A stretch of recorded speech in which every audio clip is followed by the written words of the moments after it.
3, 2, 1. And it's live.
This is Leicester Till I Die TV.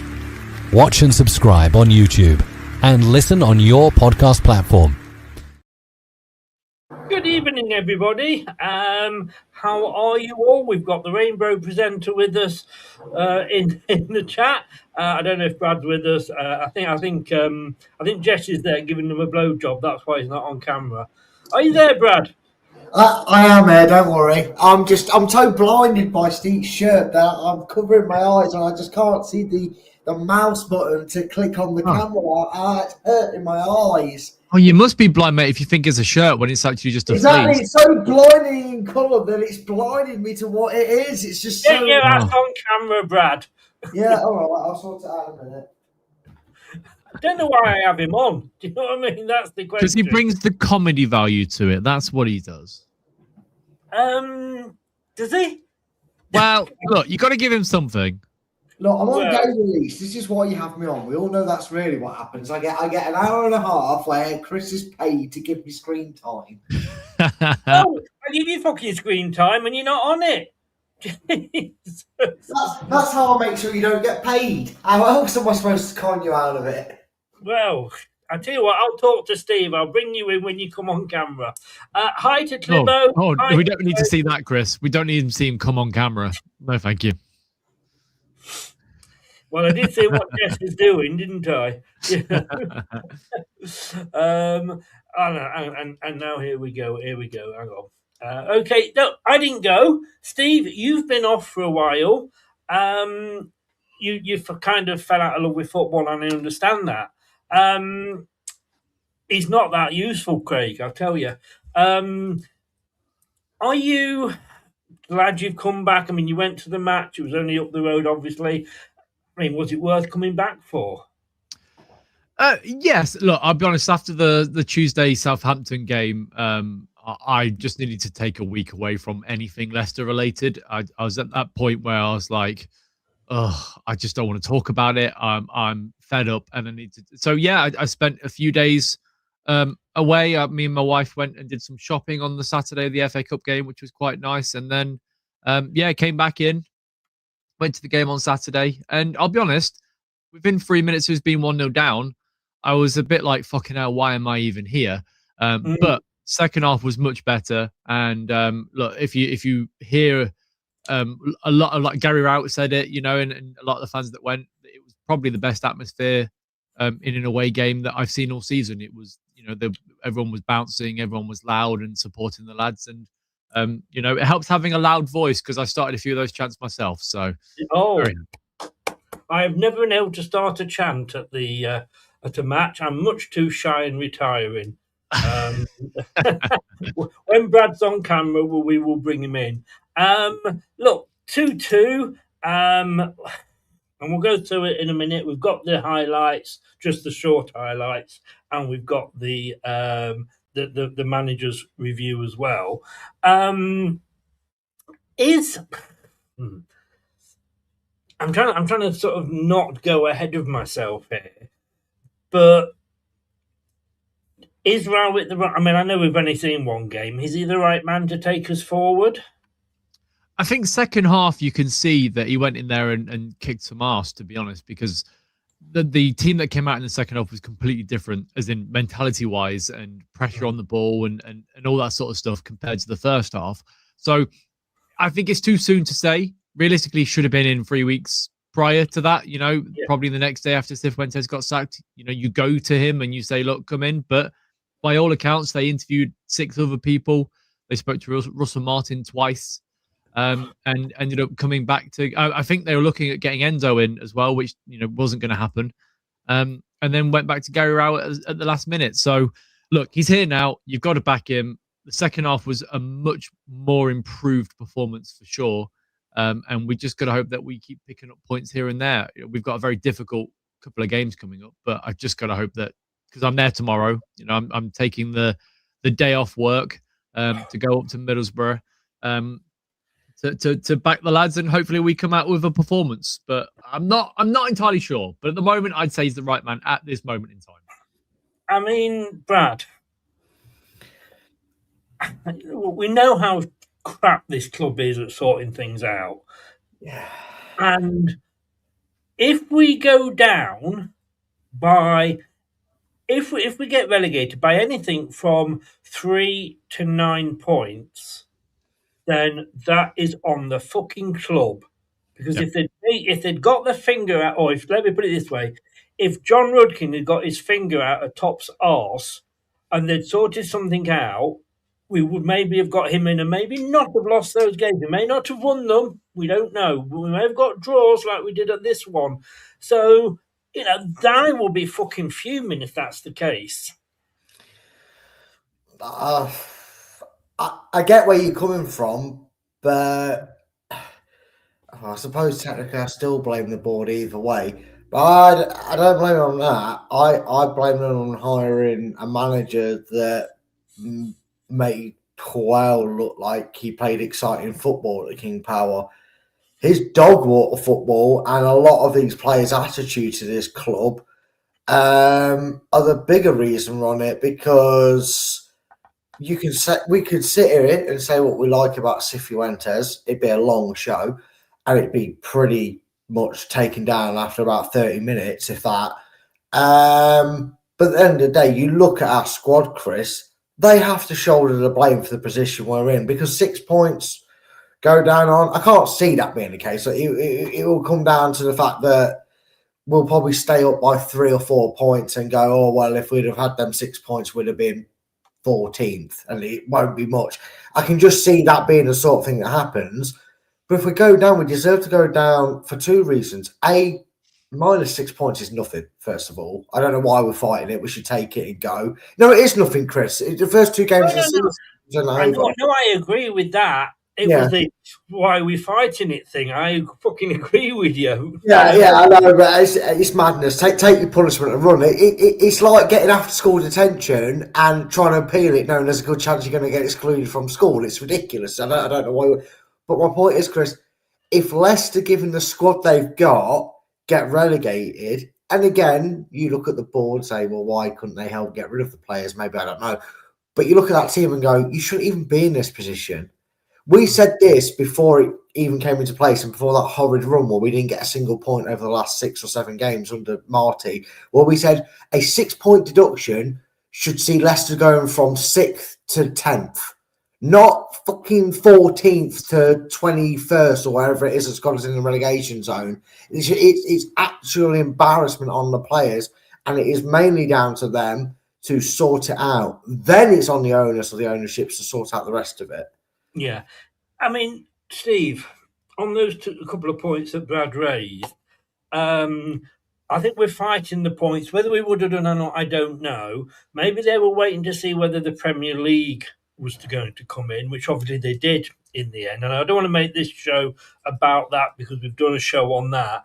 But if the Premier League basically are arguing against the point that's already been raised, which was the lateness of the accounts, and the tribunal had already said, yeah, we took that into account. But if they hadn't fought it, do you think the club would? Yeah, I still think the club would, for sure. So, by all accounts, the Premier League are appealing the submission of accounts, as you said. But the panel, it was originally 7 points, taken down to 6 points because of improving finances at the football club. So we should have got 7, but we got 6 instead. I think the Premier League, I think we'll probably get a fine if they win the appeal on their side, the Premier League side. Leicester appealing the 6 points for me just screams that they're blaming everyone else but themselves. They are the last person. Like, they've set their house on fire, and rather than calling the fire brigade, they've walked down to get an ice cream. That's basically what it is. And they've come back and gone, well, why is the fire brigade not here? Who was meant to call the fire brigade? Why didn't you do it? Trevor the cat, sort of situation. And to be honest, it's a shambles. And like Brad, I completely agree about the squad itself. Like, they should be better than where they are right now. But the confidence is on the floor, and that comes from the top. If you see that the football club is being run in a certain way, and the manager gets sacked because of the performance, but we don't back him in the summer, so there's no new faces coming in from last season's relegation squad. It's just the same cycle over and over, and it keeps repeating itself. And at this point, look, I wouldn't be surprised if we got down to the last game of the season, right, and we'd appealed it, and we found out the Tuesday before the Sunday game, right, or the Wednesday before the Sunday game, and it actually turns out that we were getting 8 points and not 6. Because they went, no, actually, the appeal, you reject it, but actually, we're going to give you more because it wasn't fair. So you've got out the relegation zone. You're out there by 2 points. A draw against Blackburn's enough to keep you up, but now you've got 2 extra points down, and you get back in the relegation zone again. And I can just see it, because that is the way the football club is, and it's Leicester, and we just love to turn up to a fucking carnival, look the clowns in the face, and say, "Can I borrow your paint? Because I need to do my own face to join in." Yeah. The other thing I wanted to bring up, though, was what I said about why the fuck did it take so long to appoint somebody. Was it top sort of thing like, if I get Enzo back, the fans will love me because they love, what he did before and all that. And why they were looking at this fucking guy from Aberdeen, I don't know. But let's be honest with you, if we'd been quicker with Dean Smith, the argument is we would have stayed up under Dean Smith. Mm-hmm. But because they take so bloody long, if we do go down, and I know what you're saying, Brad, right? I know what you're saying, but if we go down, for me, it's 100% on the club. Yeah, it is on them that we eventually go down in this mannerism that we're going to go down.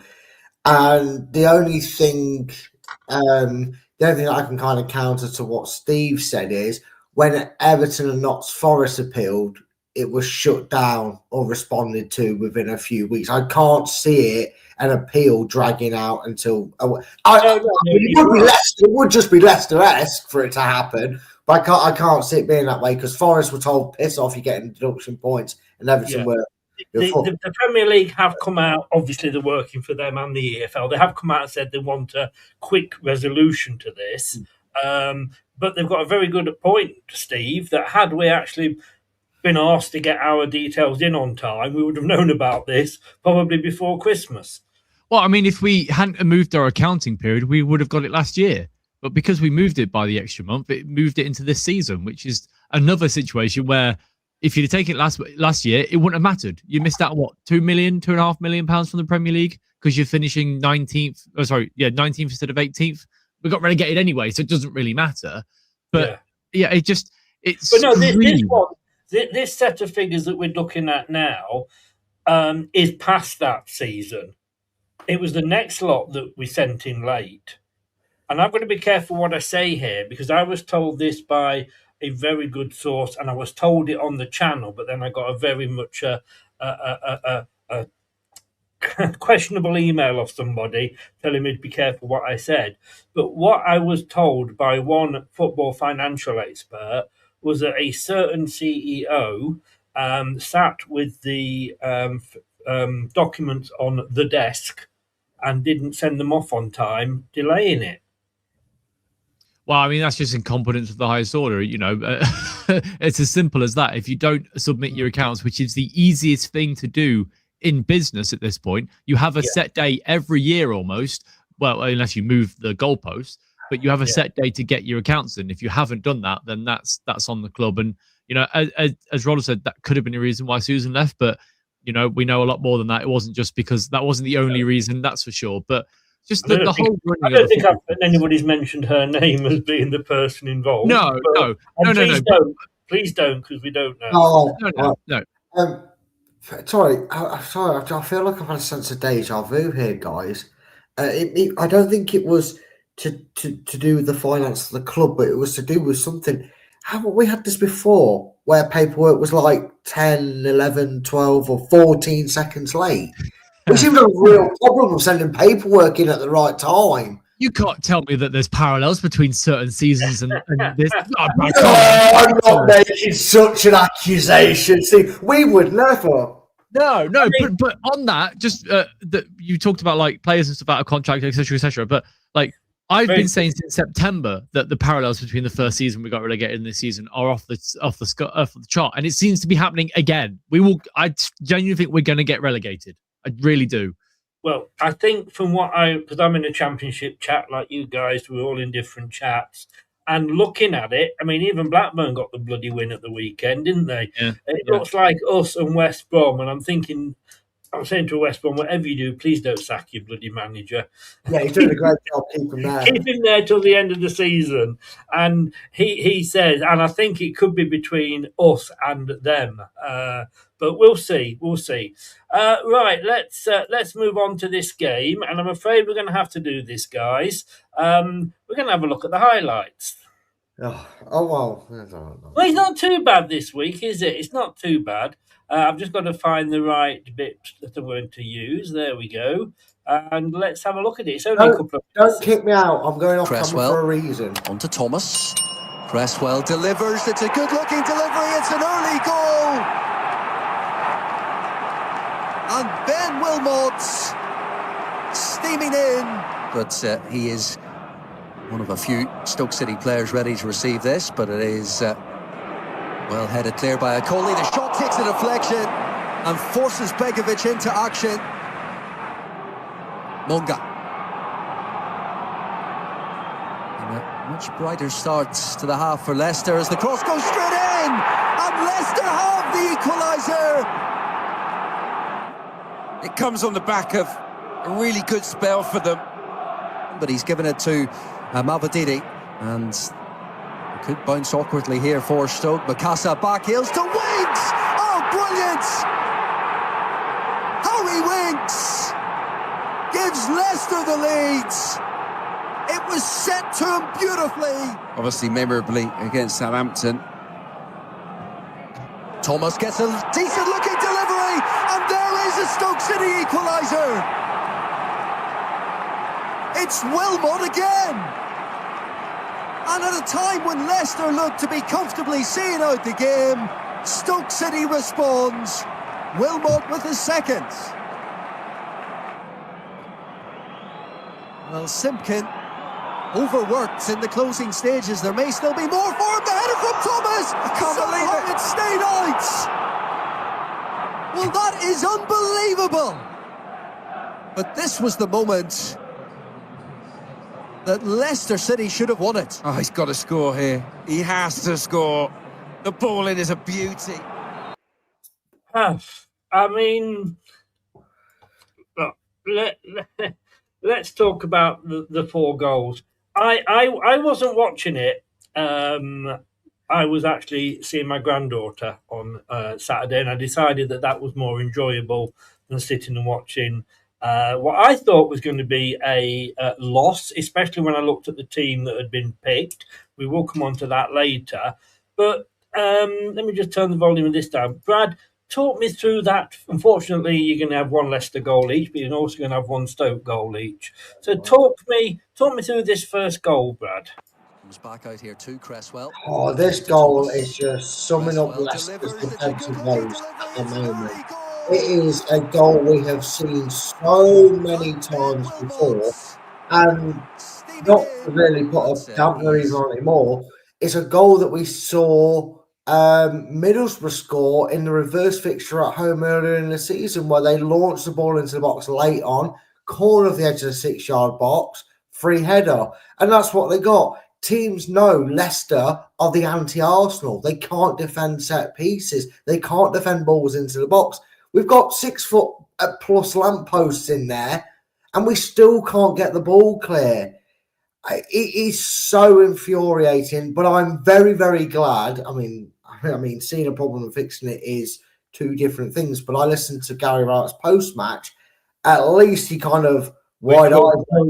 In a second. Oh, I'll leave it there then. But, it's just the same problem every time. Steve, I think there's another effort here before the Leicester goal. But can I have Harry Winks' goal? Can you give me this next one? Oh. You got this one. Now, was it meant as a shot? No, it was a cross. It was a cross. I mean, the cross that snuck past the player. The goalkeeper was worried about the other Leicester players in the box, wasn't he? Yeah, he took a step to his left, which meant he was off-footed for the actual goal. So a decent cross. Macassar had a really poor first half, but second half he really sort of stepped up and took the game by the scruff of the neck. So very happy with him in his performance. Yeah. As Ronald says, they hit the crossbar in the first half. That wasn't shown. And also Begovic made a really good save in the first half as well. We should have been 3-0 down at half time. Yeah. Thank God we weren't. That would have brought back memories. Brad, you get the one that Steve wanted. Mavididi, and could bounce awkwardly here for Stoke. Macassar back heels to Winks. Roll back a few seasons. It was Winks against QPR, Winks against that was Winks at his prime best for us. It really was. And another thing, Chris, and I know I won't say anything because I know we're going to talk about his post-match press conference, but Mukassa's involvement in that goal, to know that Winks or somebody at least he knew in a blue shirt was there, to just have the calmness to just casually roll it back. I will say this. Wasn't it? Yeah, the back heel as well. I will say this, and I'm sure Steve will agree with me, for as dominant as Stoke working that first half, that second half was Enzo's Leicester romping to the title before that capitulation part. You know where I'm at in that era of the Enzo season. That's what it felt like I was watching. I was genuinely, for the first time in months, excited watching Leicester. And that was a goal that summed it up. Just remind me, Brad, how old is Mukasa? He's only 18. 18. Now, I remember doing a show where everybody in the chat was saying that, our young players aren't ready for this. They're too young. They can't be put into this team that's always losing. I would because he's at Man City's academy. He's their best prospect in their academy. He's levels ahead of any of our talent in the academy at the moment. I don't care. The point is that we were told our 20-year-olds aren't ready, apparently, because some of the names that they were saying were like 19, 20, 21. And I'm sorry, you can't then say that they're not ready. I'm not saying that they're of the same standard, obviously. I'm not saying that at all. But if an 18-year-old has got that, then surely a 19, 20-year-old for us should have it. I'm not saying I told you so, everybody, but I told you so. Right. I like I say, I was at seeing my granddaughter, and I saw the score come up after 3 minutes, and it was 3-0. And I thought, what the bloody hell is going on? No change. As I often have put up, I thought it was going to be a case of this. Same shit, different asshole. But we went 1-1, and I'd have been happy with 1-1. Yep. Then we went 2-1, and I was like, oh, yes. And then as the old Leicester was in conceding a goal after 3 minutes, Steve, the old Leicester was there conceding a goal in the 89th minute. And is there more than one person to blame for this? There is. Okay, so to pause it. Oh, okay, can you go back to the beginning of that one? Sorry, it's a bit of a pain. But technical foul. He couldn't even pay. Okay, just there's fine, right? First of all, Ricardo isn't close enough on the left-hand side, right? Secondly, Mavididi lets his player run in the far side. So that player that's on his own in front of Luke Thomas, behind Luke Thomas, is Mavididi's player. He's let him run.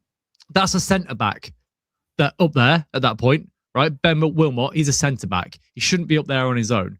Thirdly, if you let let it play, yes, boss. Begovic should be off his line to come and claim for that ball. And I think it's same for the first goal as well. If we had a goalkeeper that was happy to come off his line, like Hermansen, they both wouldn't have counted. Like, we would have cleared the ball. Simple as that. So, would you have said that Stolarczyk was was Begovic the wrong person to put in? Should Stolarczyk have been in? No, because he doesn't come claiming for crosses either. He likes to punch a ball. I mean, punching a ball in that situation probably would have been better. But how can you let a ball go into your box in the 89th minute, right, and have Mavididi on the edge of the box still, hasn't moved. He's probably moved 2 yards closer to the goal and left his player by himself. Ricardo and I think Aribo were on the left-hand side, on the right-hand side, sorry, didn't defend it well enough. The keeper didn't come out and clear it. And at that point, a lot of people shit on Luke Thomas, and, look, I've been one to do it myself, but you can't blame Luke Thomas in that situation with Okoli sort of near enough near the penalty spot and Nelson on the 6-yard box. Nobody's tracking that run at the back post. That should be Luke Thomas's man with Okoli dropping back. So for me, it's a whole issue across the whole back line, and I'm going to give Luke Thomas the benefit of the doubt because I don't think it's his fault this time. Okay, that's a fair point. That's why, like I say, I'm not going to argue because I've seen are these couple of highlights. I can't even be bothered to watch the 12-minute ones. And just on that Harry Winks goal, just want to jump in there really quickly. I know it wasn't my goal. No, next row. I'm doing it anyway. I have bruises on my shins by how much I celebrated that goal, like it was my firstborn child scoring his first goal in the FA Cup final, right? That, for me, is what football is all about. He's a wanker, don't get me wrong, but he's a wanker. Exactly. We're coming on to Winks again later. Did I send you a thing? I did look at it, but, and you even said don't jump ahead, but I can't help it, Chris, right? I'm that sort of guy. And then, Brad, we'll round off with you. You don't want this to fall to Luke Thomas, though, do you? I mean, credit for him for getting up there to head it, but you really, really, really... I mean, just going back to this, how many bloody attackers were against defenders? Well, yeah, but how many people are not closing down the initial cross? It's embarrassing from start to finish for Leicester. Anyway, that wasn't yours. This one is. Yeah, right. But this, again, this is what Gary Rowetts said he's all about, getting the bodies and getting the balls in the box. And like you said, Chris, any other player... I mean, I will say this as well. Simpkin was man of the match. He made 5 or 6 fantastic saves. I think he even gets a little bit on that before it hits the post. I can't tell the angle. But yeah, Chris, again, maybe it's the hate brigade. And I know I'm firmly in that camp. I'm not going to squash them rumours and deny it or anything like that. But I will say this. I did feel sorry for him, because if any player deserved to be able to give people like myself, who have been giving him nothing but stick, the middle finger, it was that moment right there. And I think he's copped a lot more hate for missing that than had Devine or even Daka, because we're used to Daka missing. But, had anyone else on that pitch missed him. Okay, let's have a look at what Rowett had to say after the game. Game 1.1, so close to 3, but how do you reflect on the overall performance today? Yeah, look, I think everybody watching the game would say that the first portion of the game wasn't how we wanted to start the game, of course. And when you concede in a way that, has been a bit of an Achilles heel for the team in sort of recent weeks and months. But of course, then I thought it rocked our confidence a little bit. It made us a little bit unsure about taking the ball and using the ball well. And we looked a little bit edgy for that first period. And of course, they sense it, they smell it, they try and put balls in the box and us under pressure. So we just about got through that at 1. And then at 30 minutes, I thought we started to settle down a little bit more. We started to get into the attacking third, maybe didn't connect to the moments as well as we'd like to. And then the big thing really was at half-time is just getting the message to the players. I felt as though we just needed to be a little bit more dominant when we pressed and they played long. And then we needed to make sure we dominated and won those duels so that it gave us a platform to attack again. And I felt we started to build in confidence. 2 very good goals. Divine, a lovely shot, come cross, in swinging, finds the far corner. and then it's good play. We're patient around the edge of the box.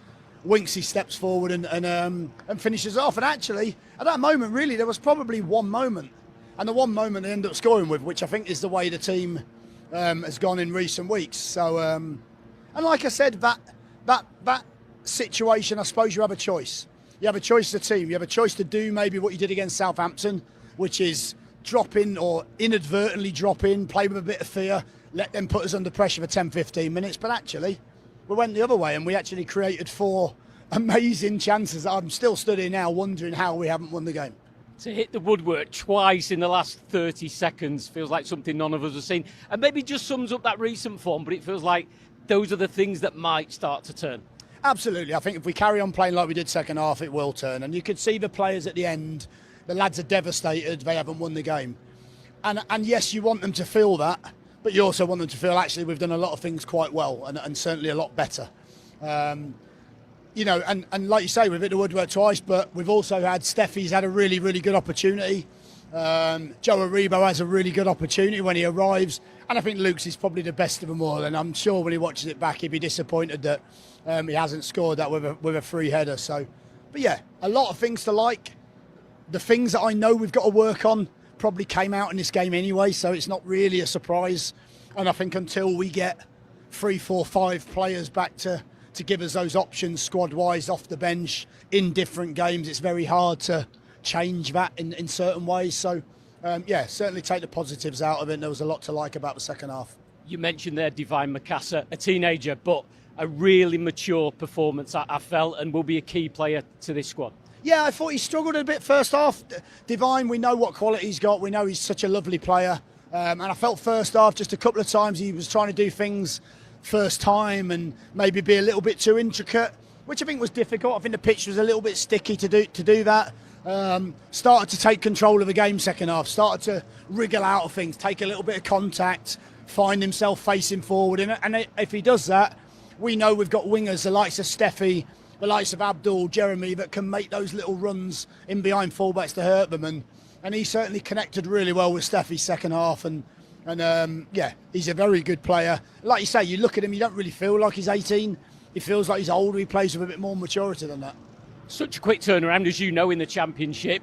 Is it a case of trying to bottle up those positives and the spirit that the team showed and let them loose again on Tuesday? Yeah, I think so. I think it'd be coming in and counting how many players we've got available. If I can fill the bench, I think I'll be quite happy at the moment. But yeah, we'll come in, we'll wrap them up in cotton wool, we'll look after them, we'll look at the positives, we'll look at 1 or 2 things we need to do better, and we'll certainly try and do that at a difficult place at Middlesbrough. We know they're a good side.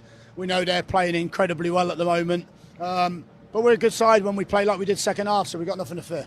It is another away game, and as you touched on there, a different challenge, a team up at the top trying to challenge for the top 2 spots. Yeah, absolutely. But I think we're a team that we are where we are, but we've got players that if we start to find that nice base, if we start to concede less chances and less goals, I think we give ourselves much better opportunity to showcase what we're about. And like I said, second half, it was us going forward, and we made them nervous. They changed shape at home with sort of 10, 15 minutes to go. So we've got to try and do the same to Middlesbrough. Different challenge, slightly, you know, the way that they play, it'll be a different challenge tactically as well.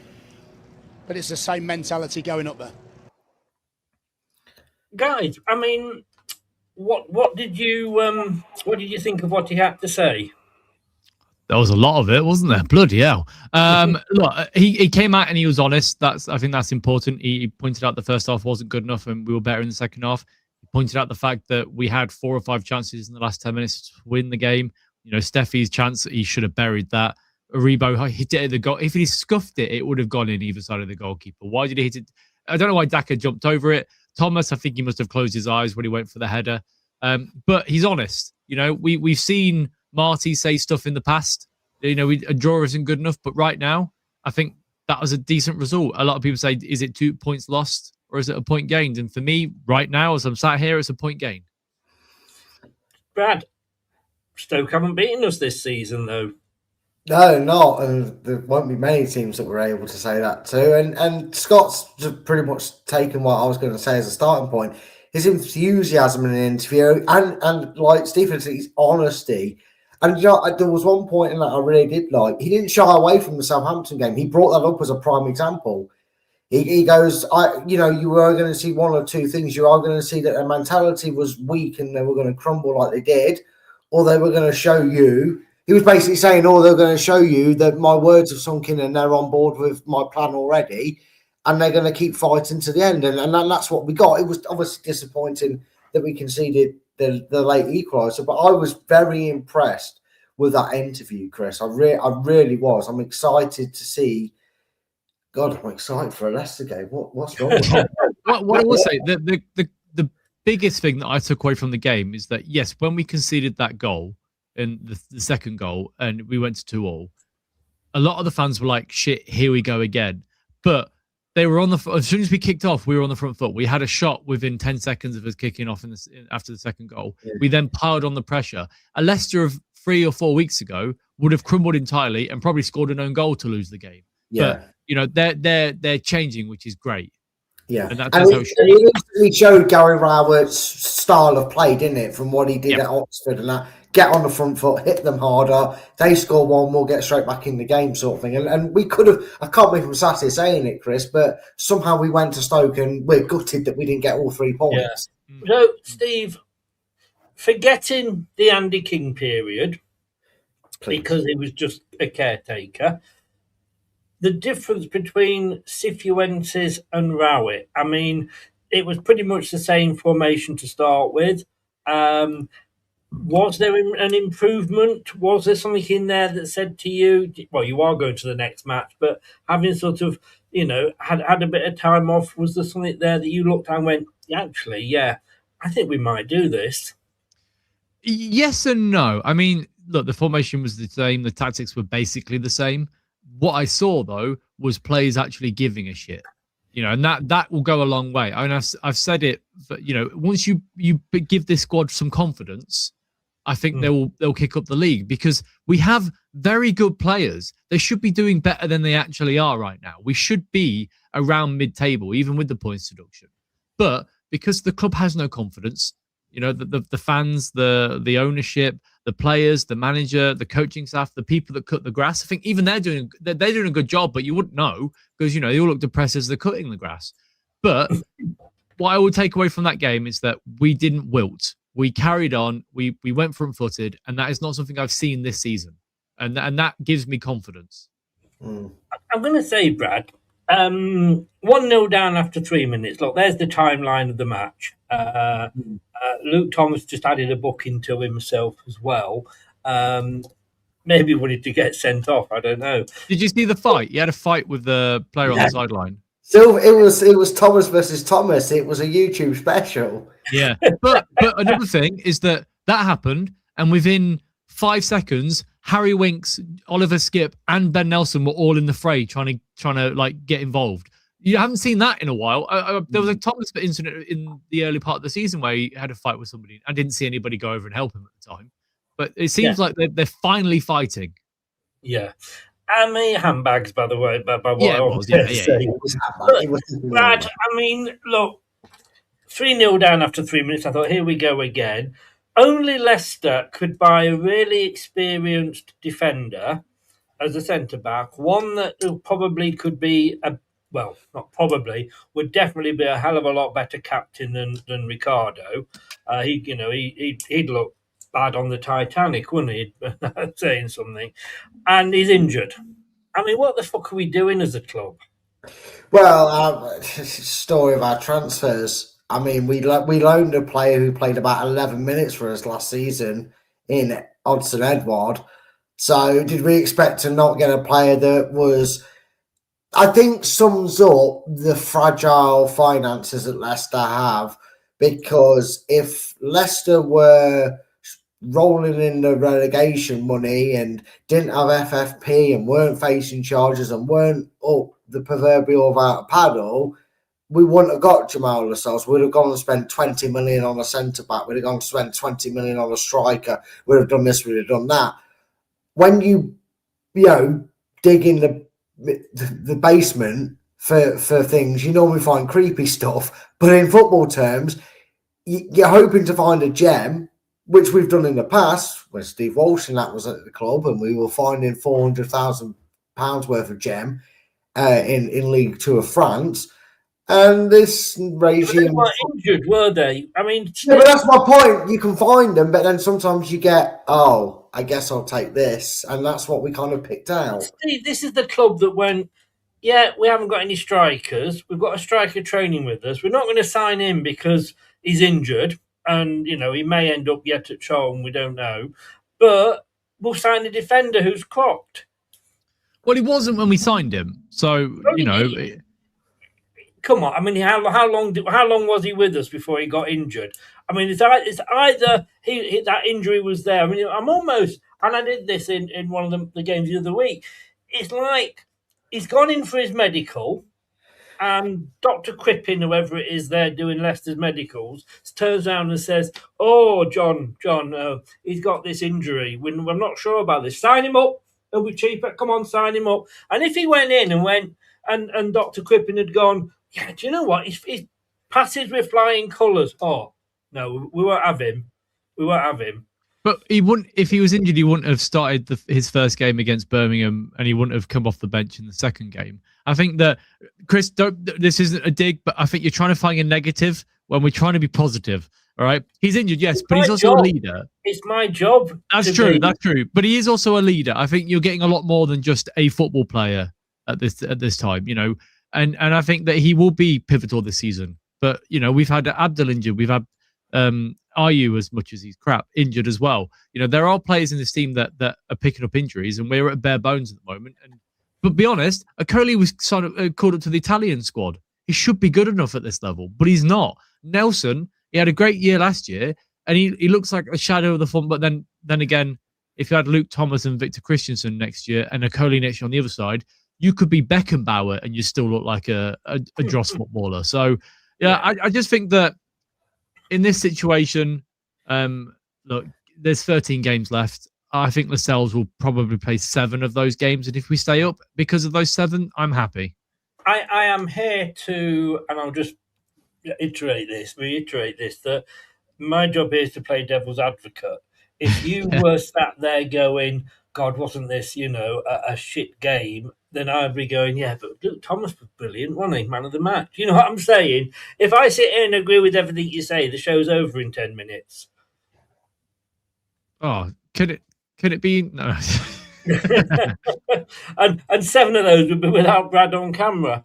There's the starting 11, Brad.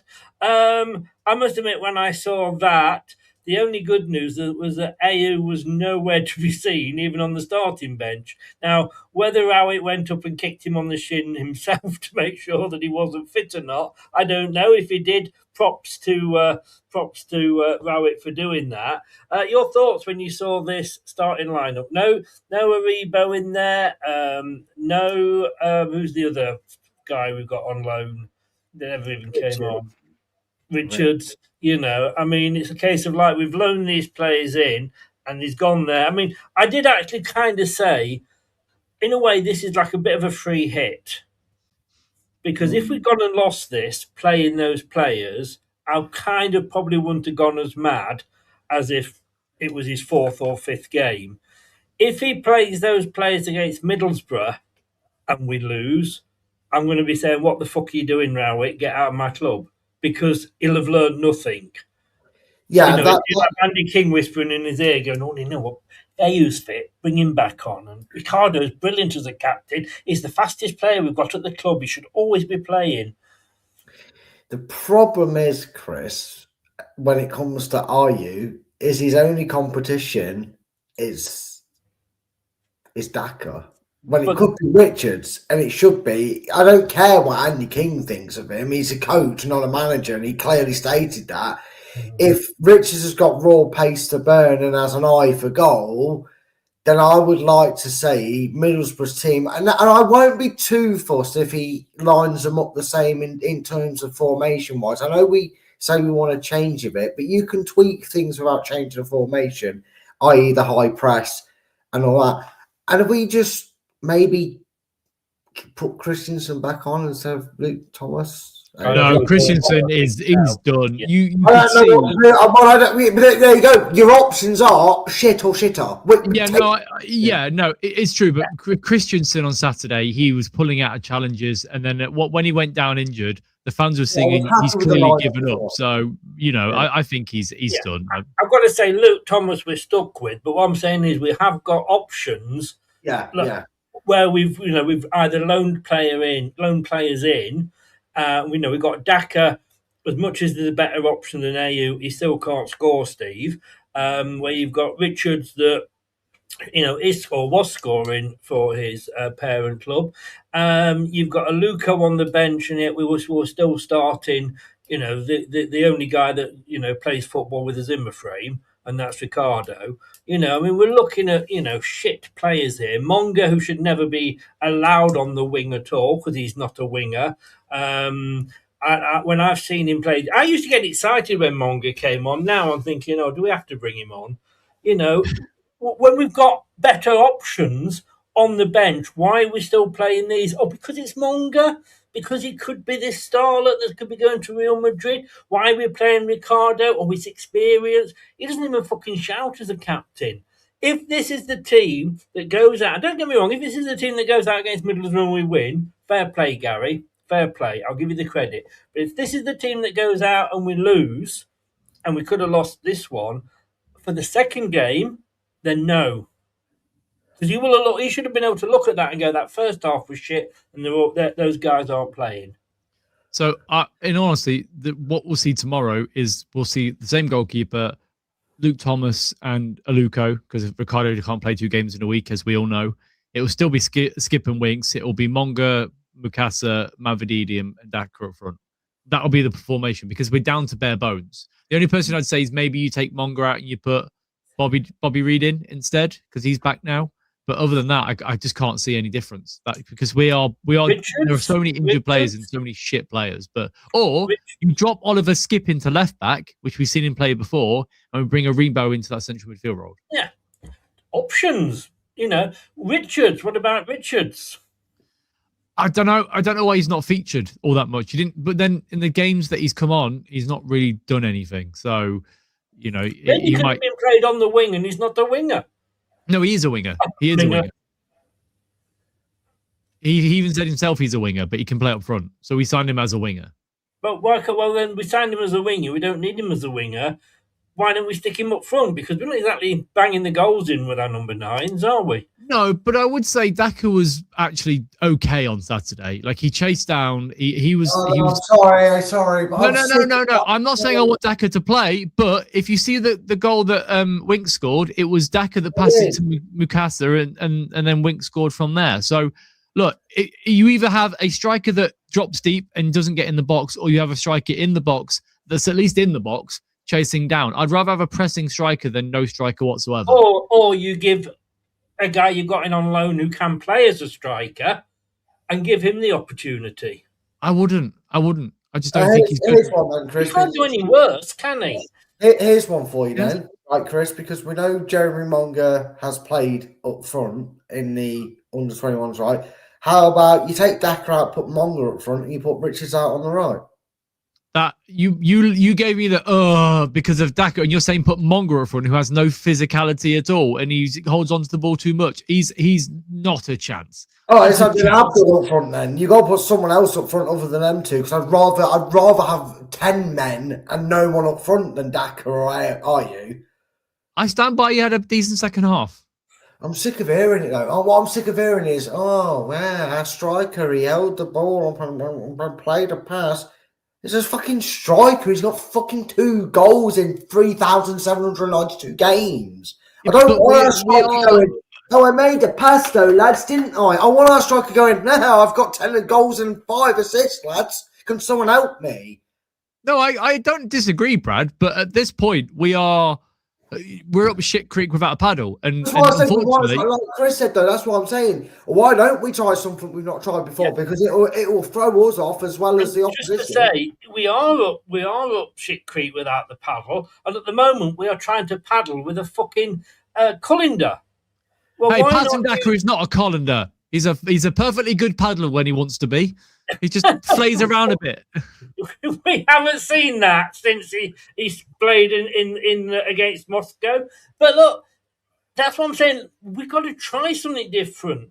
You know, we can't keep playing these players that are shite. And yeah, all right, Daka play 2 up front and have Daka playing off another striker. Daka is not going to score us the goals to keep us in this division. Fatawu is not going to score the goals that's going to keep us in this division because he only scores once in the blue moon. Scott says there, give Silko Thomas minutes up front. I still don't know why we got rid of Jake Evans, to be honest with you. He should have kept him and played him up front. At least he knows where the goal is. But we'll move on from that because he's struggling. But he's struggling at Northampton, so he's going to struggle at Leicester if he's struggling at Northampton. Maybe he won't be struggling if he'd have played from the off. Yeah, I mean, you've also got to say that if he's playing with the likes of Silko Thomas and Monga, that they've all played together, he may not do. But, you know, it's all ifs, buts and maybes. You know, none of us have got a crystal ball. Well, I'm just always right. What can I don't need to know about your balls. Thank you very much, Chris. 2 substitutions, Steve. Yeah, that was a bit of a shock to only have 2 on. But then I guess if you look at the bench, it wasn't the best bench in the world, was it? Who do we have on? Do you have the slide on for the subs? I knew you were going to ask me that. I don't. Okay, but let me I can tell you. I can tell you myself. Give me a second. No. Well, if you whoever gets it up first. I've got it. Thomas, Aribo, Solarchek, Gray, Aluko, Page, Richards, Thomas again, and Wanya Marcel. Look, in this situation, Steffi, look, he didn't have a great game, but he was still lively, which was good. You weren't going to take him off and put Wanya Marcel or Silko on for that. Maybe Richards on for Daka at some point, but I don't know. I guess that he's trying to find the best solution. And if he went in at half time and said, like, you've put us in this fucking mess, you can get us out of it in the second half. And I think he showed enough there. The players clearly wanted to play. And I think it's fine. I'm seeing a positive. I'm being positive. How many times have I been negative? I don't remember you ever being negative. Steve. Exactly. But I'm trying to be positive for a change, all right? I'm trying my hardest here. Yeah, no, I take it on. But look, I mean, Ben says there we desperately need JJ back. If you look at the players we've got injured, JJ, I mean, a lot of them are lone players, I'll grant you. But JJ, Aaron Ramsey, Lascelles, we'd have a pretty decent side, wouldn't we, really, when you think about it? Yeah, I mean, if you look at, we've Bobby Reid that was suspended, so he's back on Tuesday. You have Ramsey, which is injured. Hamza Chowdhury, terrible player, but still, he's a squad player. Suter would probably get into this team right now. Vestergaard and James and Lascelles. If you said to me, and Abdul and you at the weekend, right? If you said to me that the lineup going forward would be Jakob in goal, Thomas, Nelson, Suter or Vestergaard potentially, Ricardo or Luco, fine. And then the midfield is Winks, JJ and Mukasa, and then Abdul, Mavididi, and whoever's up front, because I won't say Daka because Brad might have an aneurysm if I say his name. Maybe somebody else who rhymes with Daka but isn't Daka. Wanker. For me, Wanker. Yeah, I don't know. Whatever. That midfield itself gives me goals. I genuinely think that midfield with JJ, Mukasa, and Winks with Fatu and Mavididi, that does give me more confidence. I think we'd score goals. I would, like I say, look, it's all about opinions, and I'm here to get you to talk, and I think that's what is happening. Brad wants to kill me. Look at Brad, I'm going to move you on from this point before you do commit murder. Although having said that, it would improve the viewing figures. So don't. Yeah. But don't worry about it, Brad. You go for it, mate. Yeah, look, there's I think momentum's the wrong word, but you can see sort of with that figure there, Brad. I mean, it's right at the start and right at the end where we really, really struggled. That has got to be something that Rowetts got to look at, isn't it? Yeah, and again, you listen to his post-match, it's something he was no stranger coming into. He very much noted it's been our defensive problems have been issues for months. I would argue the start of the season, and I do understand the injury front isn't helping his situation. And again, we have to also remember, Rome wasn't built in a day, and he had a day and a half before he had to manage them into a game. So he's done well to motivate them and change them the mentality. But it is worrying, Chris, that first 15 and last 15. I get why more this game, because it was away, they were losing, the crowd were turning, they were leaving, actually. Yeah. Even the Stoke blokes said that they're not in great form. I heard rumours that Mark Robbins is getting turned against, the fans are turning against him because they're on a bad run of form. They sensed that Leicester, it felt like their fans were going, typical, here we go, Leicester, they come over. Obviously, they ended up nicking a point at the end. But the first 15, that's Rowetts' biggest job, shut that down. Yep. I would hate, it'd be a great pub quiz for end of the season, Chris. Find out how many games Leicester conceded in the first 15 minutes. Yeah. Because it must be about 17. I think it's 11. Oh, sorry. Welcome back to the Steve, I want to ask you though that we're getting quite excited because we managed to actually get a point. I mean, my God, how things have changed. I mean, at the start of the season, we got 4 draws in a row, and everybody was going mad. So we, are we sort of putting extra butter on the toast here? Because I mean, it was a Stoke side who have got really bad injuries themselves and are in the middle of a really bad run. Is it maybe not as good as it looks? I think you have to take it in the context that we'd lost 5 games out of 6. So it stops the rot, which is the most important thing. Getting a point on the board is better than no points. And look, if we'd have come away with 0 points in that game, we'd all be going, that's it, we're done. Simple as that. But a point gets us closer to West Brom, right? And look, they've got 2 very easy games coming up. So you could try and take the positives where you can. And it's very difficult with Leicester City at the moment, but that's what we need to do. Take the positives. It's a point closer to safety. Yes, indeed. Brad, I mean, just very, very quickly, just to look through the stats, and I have to say, we probably actually looked just on the stats side, the better side. We had 55% just short of possession. We almost got to 1.5 XG. I don't think we've ever been that high all fucking season. 15 shots to their 11, 5 on target to their 3, 20 touches in their box. They had 17 in ours. Their goalkeeper made 3 saves. Bekovic only had 1 to make. That is nice to see, isn't it? It is, and that again is a little insight into the improvements, because this is probably one of the rare occasions where I look at the stats after the game, because that's the best way to judge an instant manager's impact. Because sometimes you see a bit of a new manager bounce, as you will, but you look at the stats and go, actually, not a lot changed. We just got really fortunate and things fell in our favour. Whereas in this game, you look at them stats and actually go, they probably matched the game, especially from that the 30-minute mark onwards, really. We really did control it.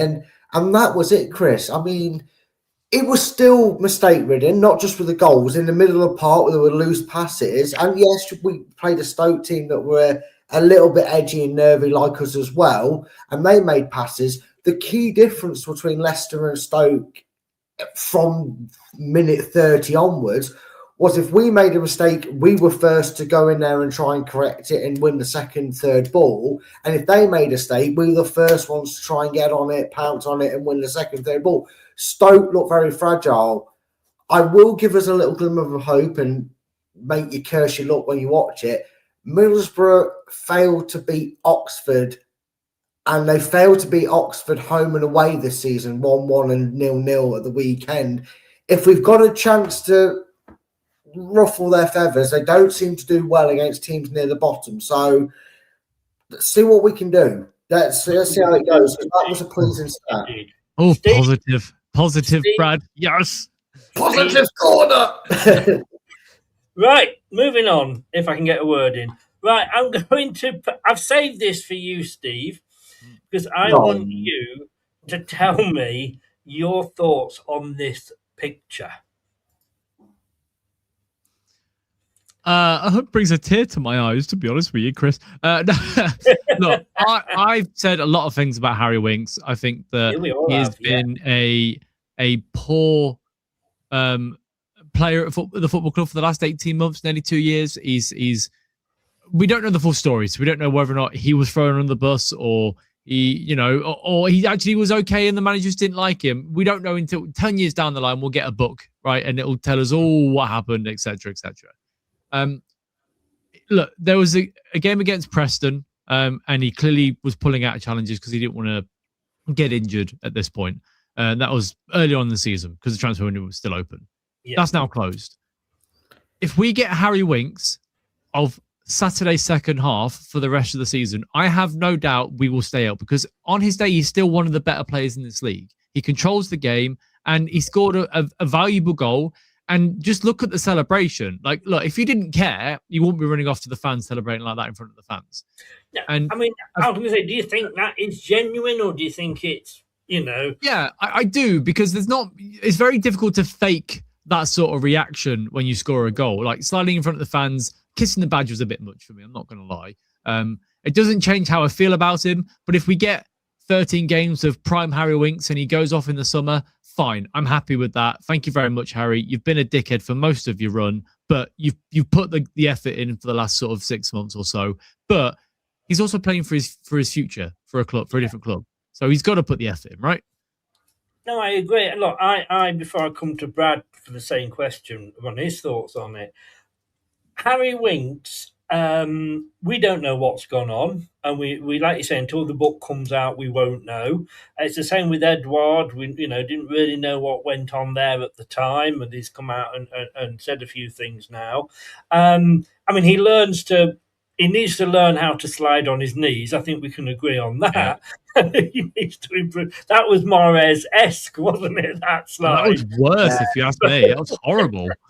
But look, whether he's doing that or he doesn't have to do that, and that's what and this is the guy who, when he signed for the club, obviously he's arranged that part of his deal is that he can travel up from his home.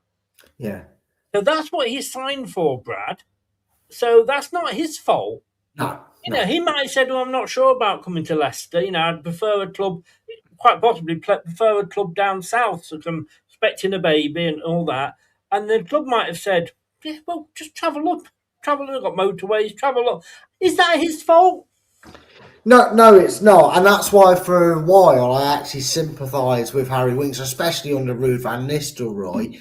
And again, the whole celebration, not just Winks' very over-the-top celebration, but fair play to him, like Steve, you can't really fake it. But you look at the other players, that looked like the championship winning side celebrating, they're jumping in the air, they were making the little silly fucking FIFA-style poses that they do. I digress at that. That's a whole different topic for me to get on that. I hate these stupid celebrations that they do. But it was nice to see because I think we scored against Southampton and before what happened in that game. For a team that was 3-0 up in that game, it was, yeah, well done. Yeah, little turn. Little hand high five. I forgot you were there. This felt like a team that was connected. And what did he put in their drinks? What did he put in their drinks? Because I can't believe a manager, especially when you've had a club legend like Andy King, coach or manager or not, obviously clearly not a manager, but you know what I mean? It was like, where's that been? How has he installed that in a training session? Because we know he had 2 training sessions, because even though he was announced at like 6 o'clock in the afternoon, he took the training from the morning because he was in the video arc for his thing, which is weird. But anyway, my point is, Chris, he got that out of them. They don't fake that. You can't force that. You have to bring that mentality out of them. And that is one thing I will take from it. Now, regardless of what happens with Winks in the summer, I agree with Steve. If we get that Winks for 13 games and it keeps us up, I'm all for it. He can go off into the sunset and This we'll find is out. going to be impossible for both of you, but I want a one-word answer, right? No. One word. I think I know what it's going to be, and it's going to be no. No, well, let me ask the question, because that's more than one word, so that doesn't count, Steve. If he plays that well for the next 13 games, if he plays like that, then he deserves to be in the squad. Do you give? And we stay up.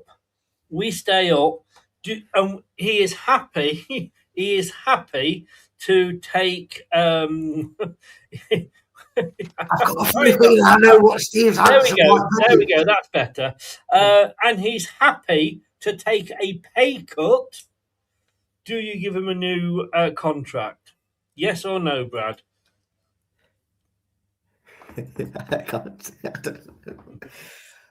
If you tweak saying that read it, Steve. We can't read it. If you're going to tweak what you just said to he's happy being here, yes. And I'm not saying, we do not keep him at 90 grand a week. That's what I'm saying. Yeah. You add on that he's happy to be here. My answer is yes. Yeah. Right, we won't bother asking Steve because I think we know what his answer. I don't know. He sounded very much on the fence with his reaction. He did, didn't he? I didn't know. You asked for one word, so I'm giving you the one word. On. Okay, he said that's backwards in the camera. On. Take him on. That's what he's saying. He's saying, look, Steve. Talk to me. We're talking about Winks, and yes, he is going to be playing for his contract wherever he goes because he's probably still got a couple of years left in him. 5 years. I thought you meant Divine. I was on about him. No, but Winks. But this guy, I have been so impressed with him. And all joking aside about he's 18, and we can't play 20-year-olds, but we can play 18-year-olds because he's from Man City. 1 goal, 1 assist, and 6 chances created. I've got to say, I don't think if Ramsey comes back that he dislodges this guy. And I'll tell you what as well, Steve, I don't think Dakova Reeves would dislodge him either. Yeah, I agree. He's had 4 goal involvements in 2 games. I know it's in 2 league games at least. Yeah, 2 league games. Yeah, he was... Look, he was all over the place in the first half, but most of the players were. Second half, he was controlling the game. Everything went through him, basically, which is what you need in that role. If you've got a striker that's not going to score, you need a player that can link up play, and he did that perfectly. And I genuinely believe that when you get Abdul back, you have that right-hand side working really well because he likes to drift a little bit as well. He's outstanding, and it's clear to see why he's Man City's best youth prospect at the moment. There's his heat map, and he does tend to drift over to the left a lot, as you can see. And he did that in the previous 2 weeks ago for the Southampton, not the cup game, the actual normal game. It was pretty much the same, to be honest with you. You can't say he doesn't put the effort in or the run in. I don't think he'd be bottom of the running charts, Brad. But if we he's 18. If we go down or if we stay up, whichever, I'm thinking we're not going to be able to buy him. We couldn't afford him or what have you. But could we get another year's loan out of him? Yeah, I honestly think so.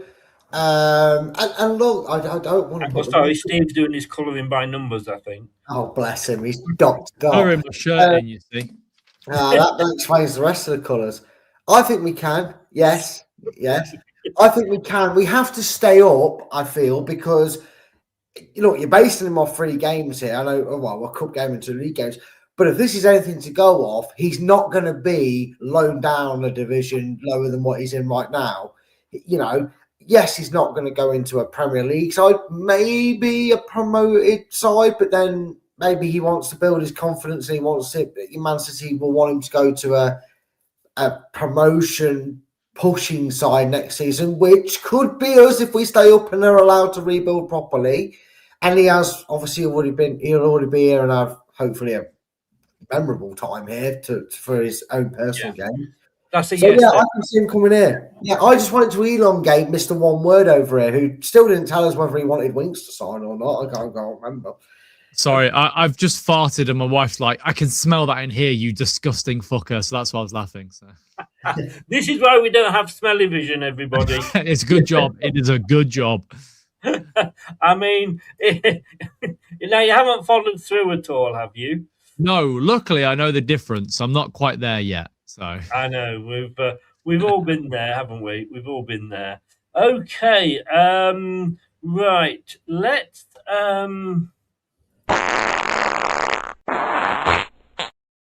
yeah, sounds about right. To be fair, just for you, sir. I've got a picture for everything. Table, Steve. Sheffield Wednesday are down. They've gone. Sheffield United relegated them. This is what annoys me with the any footballing body, EFL or the Premier League, is that they gave Sheffield Wednesday 12 points, and without 12 points, they may have had a fighting chance of staying up. They then went back once their owner had fucked off and they got rid of him and sent him packing. They then came along and went, yeah, we're going to take another 9 or 7 points off you, whatever it was. And you're like, for fuck's sake, all that they're hurting is the fans. Not the club, not the owner, because he's fucked off. They're just hurting the fans. And do you remember when we had COVID? It was like, oh, we miss the fans. We can't wait to get the fans back. Fucking wankers. They're not bothered about the fans, are they? no, but I think that if you were to ask a Sheffield Wednesday fan at the start of the season, you'd get relegated, but you'd have new owners. I think they'd take it. I really do. I think they would because they hated them so much. Look, it is a disgusting situation to be in, to be hit with that many points deductions. And look, they were already down before a ball was kicked at the start of the season. You could see, they weren't allowed to sign players. They weren't allowed to register players. They had the points deduction, and they just kept getting injured. And look, they've won 1 game and drawn 8 because they've not been able to sign proper players. So, and the best player left in January. Yeah, exactly. So, yeah, it's a disgrace to allow such a big football club like that to be, struck down as it is. And we won't talk about our predicament with the ownership and stuff, but it's the sort of situation where if we end up going down, we could be the next Sheffield Wednesday with the amount of money we pay on wages. Although obviously, at the end of the season, a lot of what's left of the big earners, unless we get a load like being sent back, which at one point Faze and bear in mind that we've got Vestergaard, we've got Luke Thomas on a 4-year deal, Hamza's still here in contract, and Bobby De Cordova-Reid. They're all on 50 grand plus, and they've got no release, like relegation, like decrease in their wages in their contract this season. We'll see. Southampton have got the same problem, of course. Brad, Oxford, do you think they can get out of it? I hope not, but no, top 4, isn't it? Yeah, it's a precarious position, and I do feel like this will become, unless we hit the good run of form out of what would seem to be nowhere, or literally we're grasping at the thinnest straw right now after one performance under Rowett, admittedly, it is going to be a 3-horse race for survival. I do feel like Oxford, they do get points here and there. Obviously, I mentioned earlier they got a credible draw against Middlesbrough. But you'd like to think that they're not going to have enough to get enough points to get them over the line. And if anything, the only way we could probably see Oxford staying up is if we do actually get on a run of form and it becomes between them and West Brom. Yeah. Because West Brom are causing at the moment. Of course, we get more points deducted. There's no owners. That's how we do things. Steve, Blackburn Rovers, as they got that lucky, well, not lucky, that they were the better team against Preston on Friday night, and they got the just rewards with a part-time manager, it has to be said. Be interesting to see what happens when it comes right towards the end of the season and he's got a playoff to deal with for Northern Ireland. How far up that table do you go to say they're still in a relegation battle? I would say Portsmouth. I think Norwich. Also, I'm going to pick teams rather than points, right? I think West Brom and Leicester are there, clearly.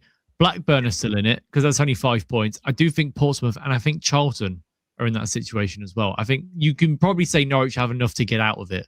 So for me, if we can pick up 3 points in the next couple of games, we're well within that area of sort of Charlton, Portsmouth, Blackburn. I actually think I'm more confident, genuinely, than I have been for a very long time.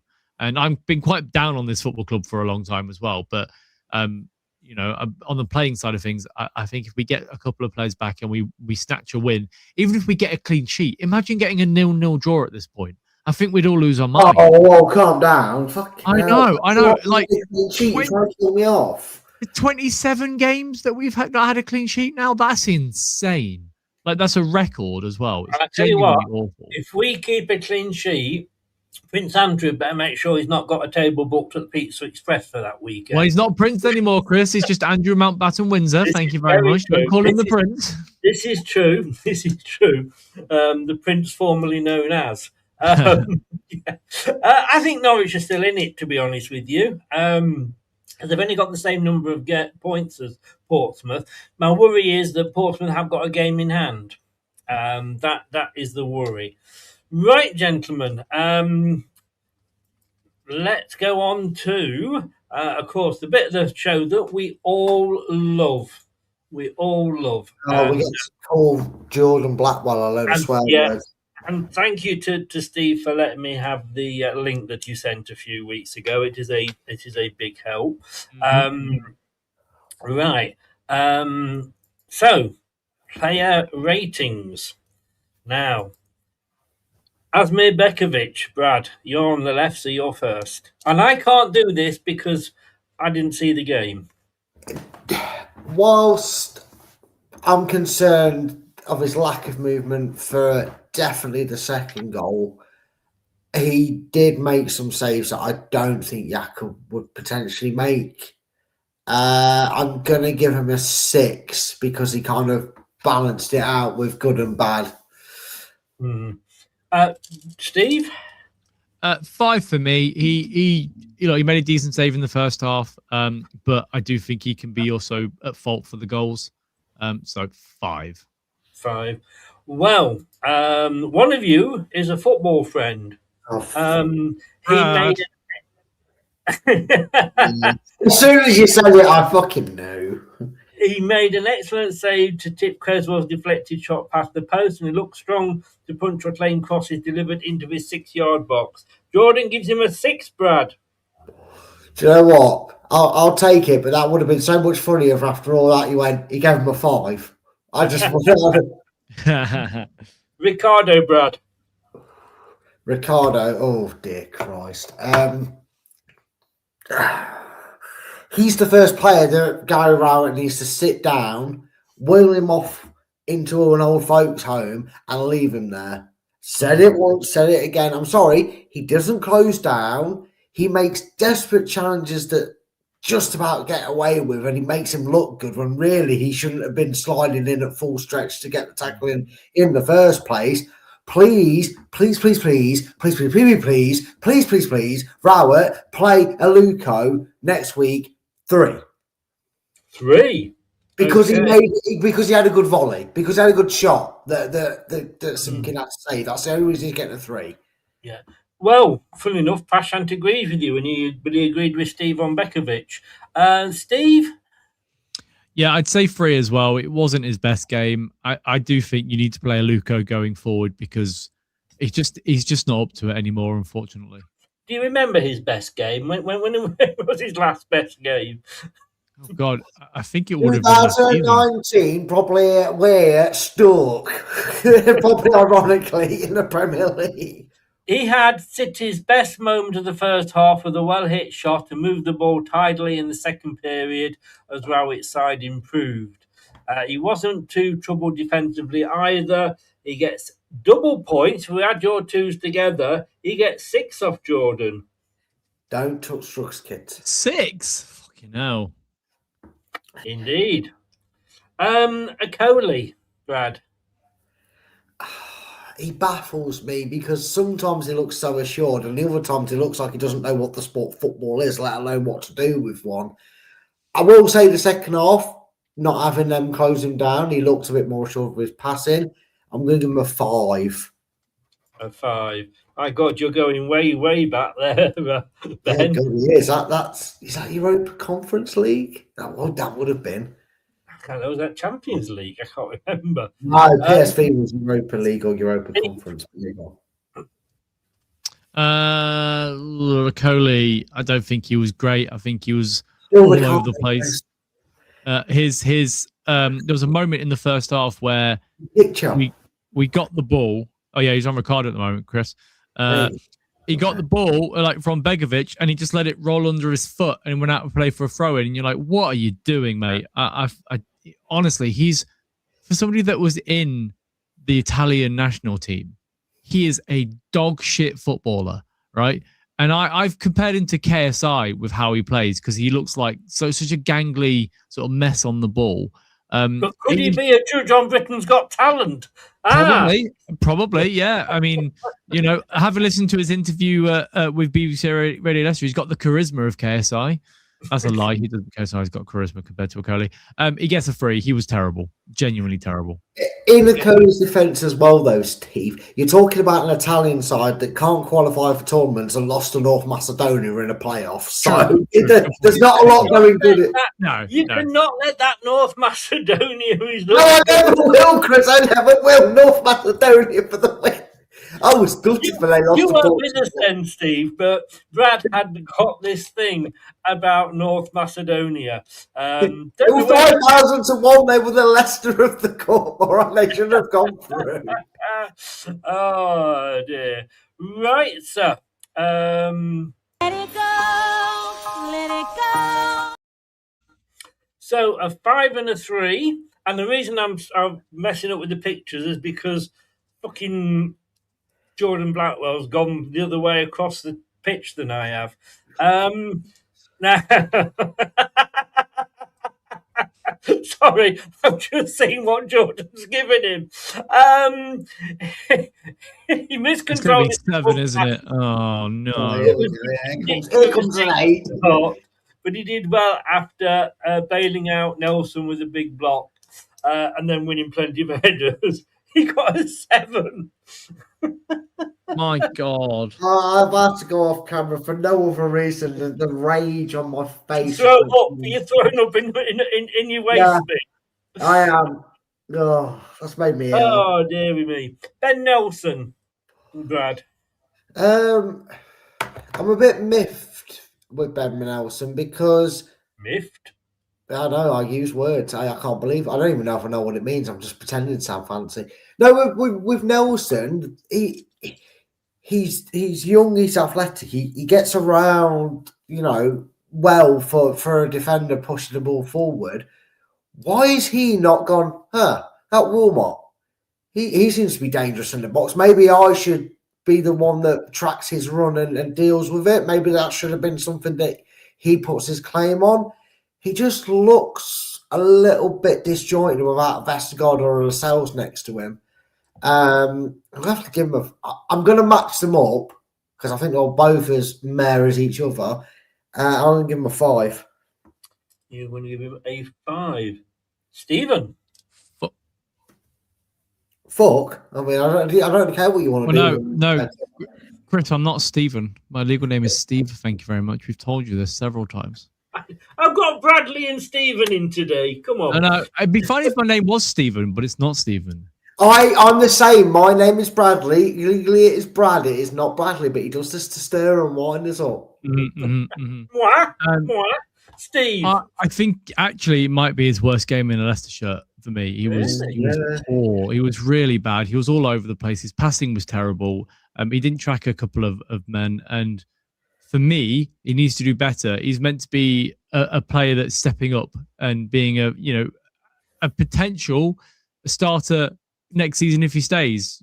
So yeah, he gets a 4. He was not good. He was not good at all. Here comes an 8. Here comes a Jordan 8. Well, we have a football friend. And it's you, Steve, with No. Oh, wow. Yeah. No. Yes. He has agreed with you. Christiansen, Brad. I was really hoping the Luke Thomas problem would be solved by a returning resurgent Victor Christensen, but I have to admit he really disappointed me. I think he curtain-tailed us a little bit in that first half. We're not on Nelson anymore. Just so you know, I've got to give. Somehow he was worse than our other wing back for me. 2. Oh wow! Kick a man when he's down, Brad, don't you, Brad? Oh, I would, but he might get injured for 6 weeks. Only if you do it at Seagrave. Steve. If you were to take a dog and let the dog defecate on that left-hand side of the pitch, it would do a better job at defending that area than Victor Christiansen. For me, he is one of the worst signings I've ever seen play for Leicester. And yes, I know you could say Patson Daka, Samare, Trevor Benjamin, all these players. There's a few. Yeah. But for me, when he's playing, he looks so shit. He doesn't look interested. He clearly doesn't want to be here. And look, he gave up. That's why he got the chance at the weekend. He's given up. All the fans were singing. The whole away end was singing he's given up, right? So never see him in Leicester shirt again. Singing that, were they? Yeah, we were all singing it. Yeah, he's given up. He's given up. Yeah, he's dog shit. I don't want to see him play for his club ever again. I hate hate's a strong word.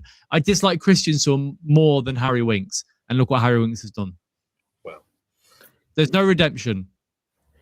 2. Yeah. Get that team in the bin. There's no final dance redemption this season for sure. Well, he lost touch with Wilmot for the opening goal, allowing the defender a clean header at close range. But he does get a 4 off Jordan. That's generous. I thought I was generous with my rating, but that's Mr. Utility, who a couple of seasons ago everybody hated. He was useless. Why have we paid 20 million? And then every time we talked about him, he went up 2 million in his value. I said, we've got to give him a chance. And look, he is doing well wherever you put him.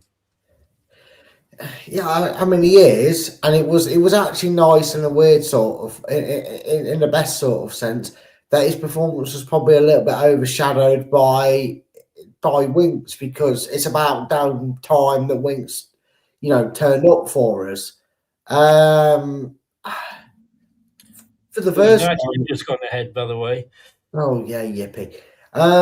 But I mean, it's a shame that bloke's got to count this one as one towards counting his hair. But it was a meh game. There was parts in there that I actually forgot Skip was on the pitch, and that's a good thing in a sense, because we weren't relying on our central defensive midfielder all the time to create stuff. We were bypassing him to get forward quicker. So I'm going to give him a 5. Right. I have to say, sorry, I was just distracted there. If you've not seen it yet, and I don't know if you're watching it or not, Steve, do go and look at that Man United goal. It was Sorry, I'm not going to watch a Man U game, Chris, whilst I'm on a show. That's completely unprofessional, that is. You should be putting all your attention on this show, right? Yeah. We could start talking about flying monkeys, and Chris wouldn't have known then, would he?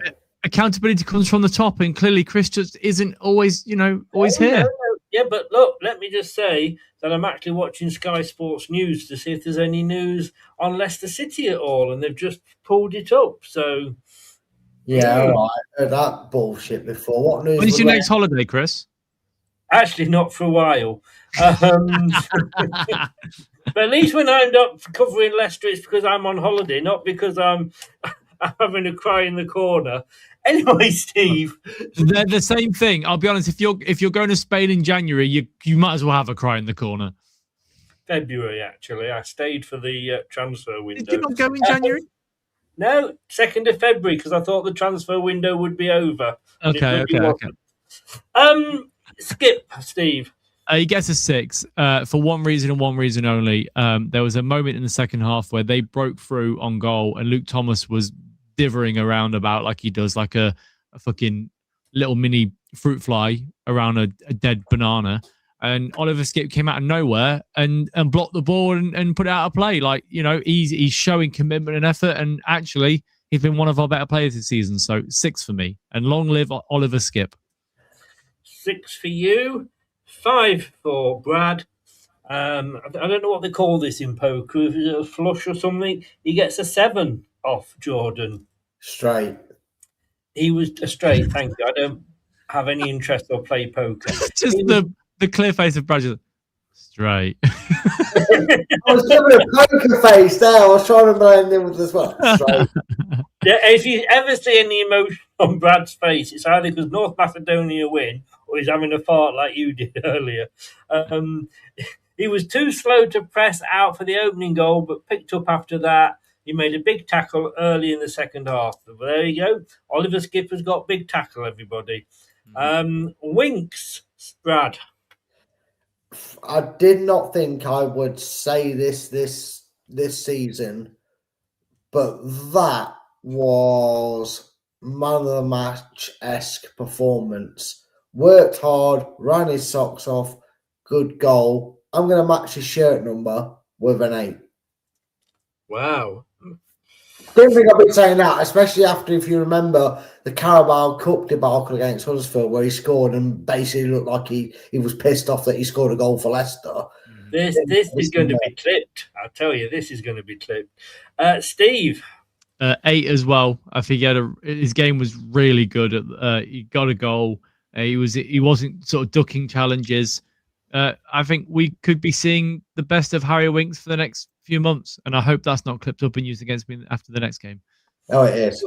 I think what you've done there is actually just cursed him, haven't you?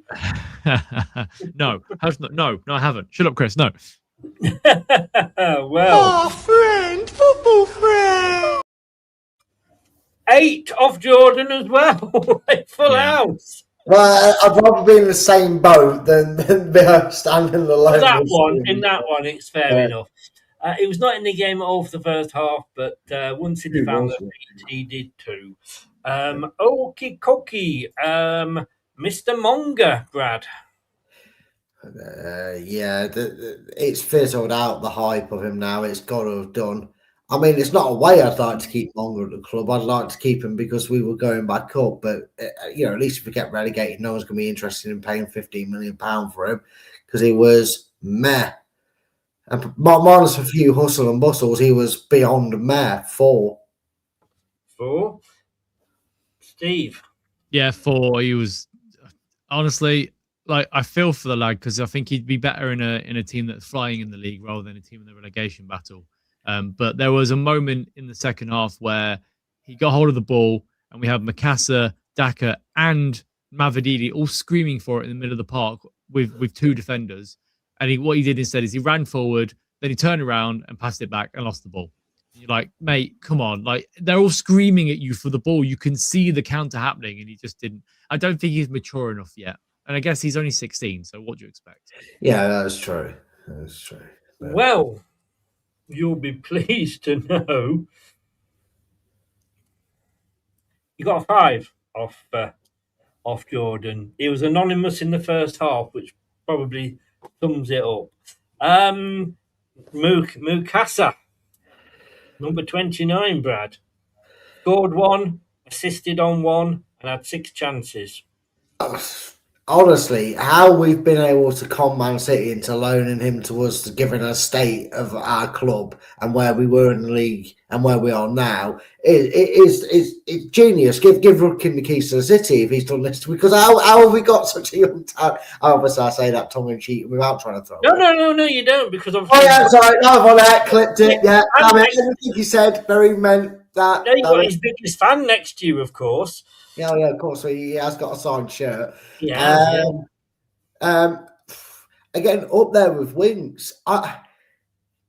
again, I kind of forget the first 30 minutes because nobody had a point at 30 minutes because it was just such a dead first half, first 30 minutes. I'm going to have to give him... decide now, Brad. Decide now. Who's... I'm going to give him a 9. Okay, 9. Because I judge him off what I literally did see, which was the second half. Yeah, so that mine is fine. might be it. Can we just ask you a question, separate from this totally? Has Jamie Carragher got the most annoying voice of any pundit on the television? Don't know if you heard Owen speak. I'd sooner hear Owen speak than bloody Jamie Carragher. Steve Mukasa. Look at his shirt number, take away the 2, he gets a 9. He was outstanding in the second half, and I hope that he continues on from there because we will do a lot better this season and we'll survive easily if he's on form.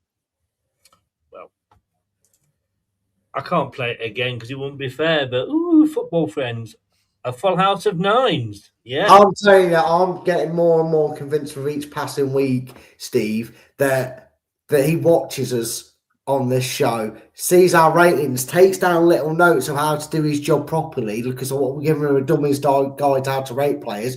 But just so he doesn't get caught on, he gives a random 8 to Luke Thomas every week just to make sure we don't know. We're on to you, Jordan. We're on to you, Mr. Blackwell. We know your things. So 3 9s, and I think, and I have to say I've only seen the highlights, but I think it's deservedly so. Mavididi?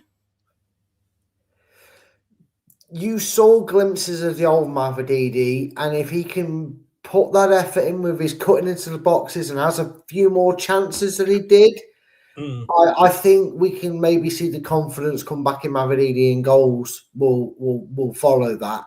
I'm gonna give him a 6. But because had he scored that third to have sealed the game off, it'd have been a 7 or 8. But because he's just lacking that little bit, I'm going to give him a 6. And I'll take being with Jordan because it shows he's got a brain cell if he's level with me. Steve, Brad's trying to cover himself there. Yeah, I am. Yes, do the same, Steve. Do the same. Just cover your bases, mate. I don't care. I'm going to give you Mavridis in a second, but I just want to... Ronald, I'm going to let you know, Lucy Ward is actually a really good pundit. She knows a lot about football and she worked for Leeds United in their youth academy for a long time. So actually, I think she's actually a decent pundit. Sorry, Mavididi. I know there's a lot of worse female pundits. There are a lot worse female, I don't think Lucy Ward is there. anywhere near that list of worst co-coms, that's for sure. Mavididi, I think did you give him a 6, Brad? I did. Yeah, I'm going to go with Brad. I'm going to cut Jordan's legs off at his ankles and go from there. He's a 6. He should have finished the 2 chances he had. I know he was offside for one of them, but he should have hit the target at least once in those situations. But if he gets confidence, then hopefully improves. Well, hopefully, like you say. I'm sorry, but you are going to get it again. Football friend. See, we knew. That's the thing. We knew it was coming, Chris. You can't trick us anymore. No. Daka. I have a feeling that we could see man of the match marks from Steve on this one. Oh, yeah, because Steve just himself mentioned he got a pass that led to a pass that led to a goal. Baby steps, Brad, all right? Baby steps. Sorry. He's not a baby. He's about 4 years old. He acts like a baby. I mean, not Brad, but I guess. Well, yeah. No. You can say that. You can say that still. Chris, I said it earlier, and I stand by it with this rating. We might as well have played with 10 men, not with Mavididi on because you haven't changed his Daka, but he's about as relevant as it. I'm going to tell you this now. Take the 1 off of Mavididi's shirt number. That's what I'm giving Daka because that's how much impact he had on the game.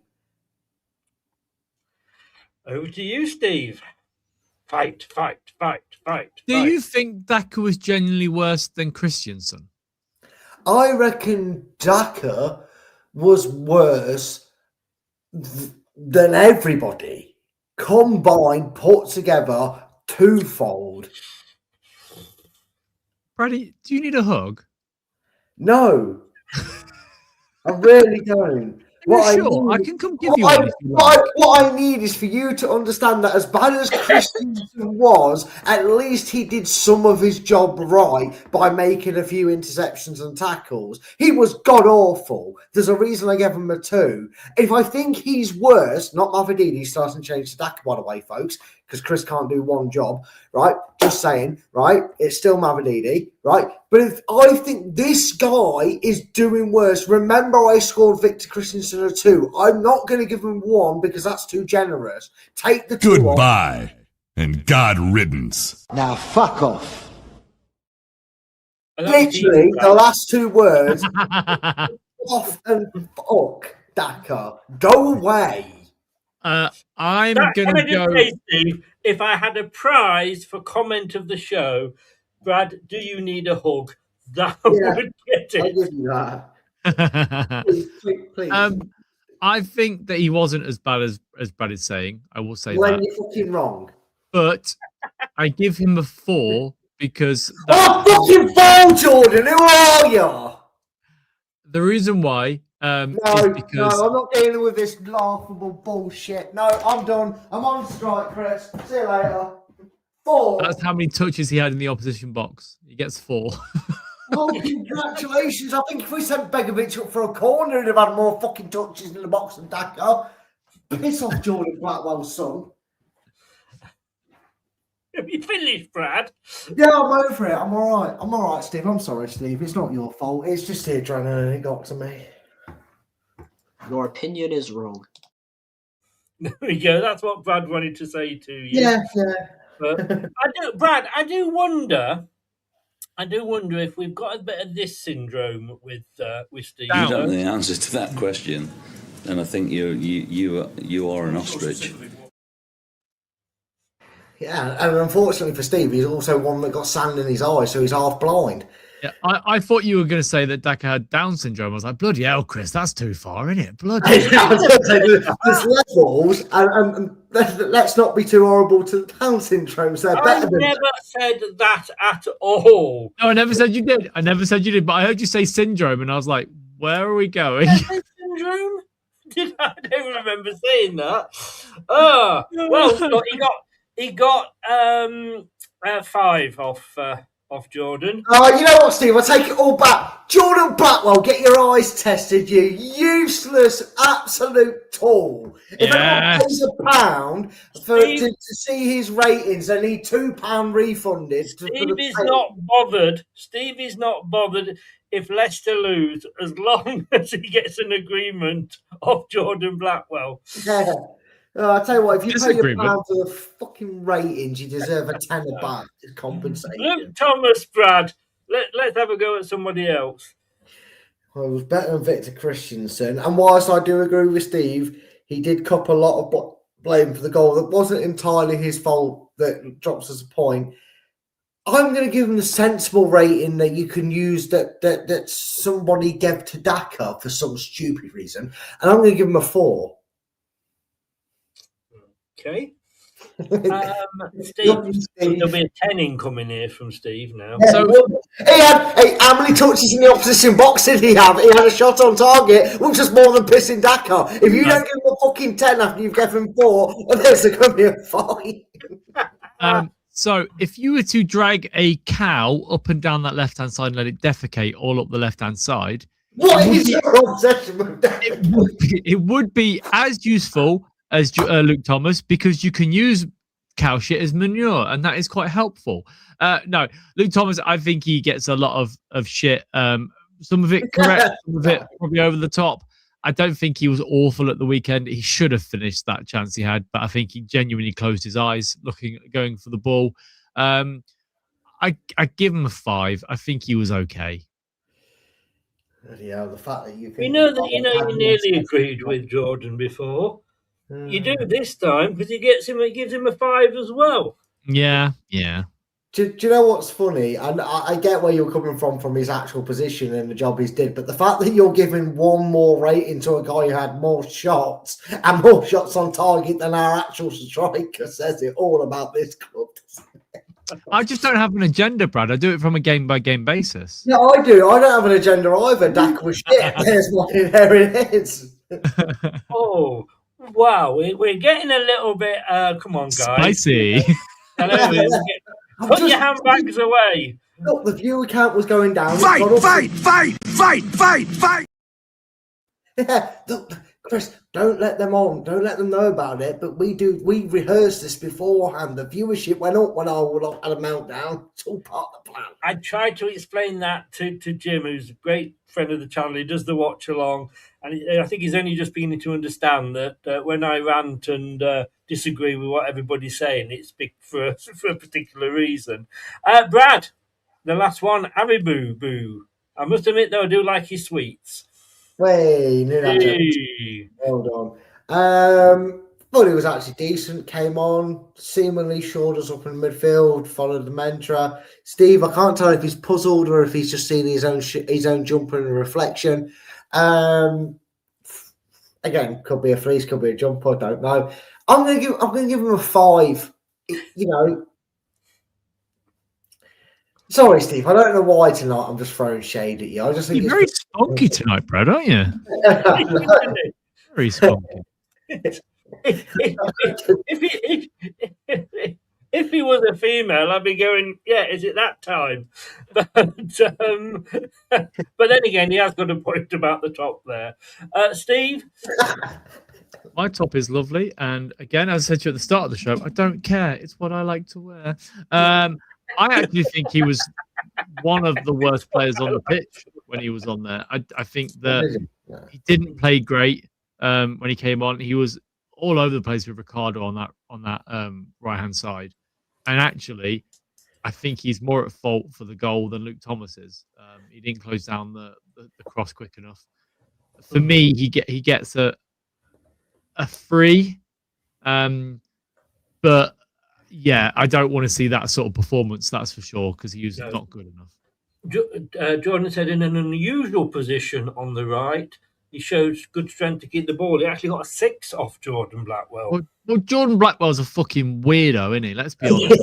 Yeah. If there's nothing we agree on over the whole entire show, it's Jordan Blackwell's a fucking weirdo. Yeah. Allegedly.